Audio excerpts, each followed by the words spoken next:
ચાલો બાળમિત્રો, પાઠના અંતમાં આપણે વિચારો અને ચર્ચા કરો. પ્રવૃત્તિ ગંભીરતા સાથે સમજદારી અને જવાબદારી જાગૃત થવા મદદ કરશે. બાળમિત્રો, શું તમે એવા કોઈ બાળકોને જાણો છો કે જેમને આખા દિવસમાં પૂરતું જમવાનું મળતું નથી?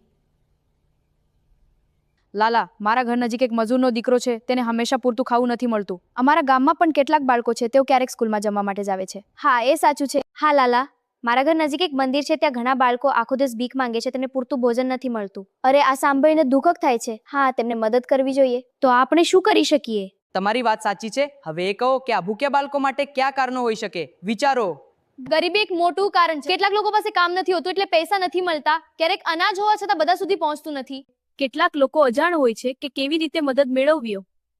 તમારા વિચાર સરસ છે. તો હવે કહો, તમે ક્યારેય ગોડાઉન જોયું છે? જ્યાં અનાજ સંગ્રહ થાય છે. ત્યાં ગોડાઉનમાં ઘણા ચોખા રાખેલા હોય છે.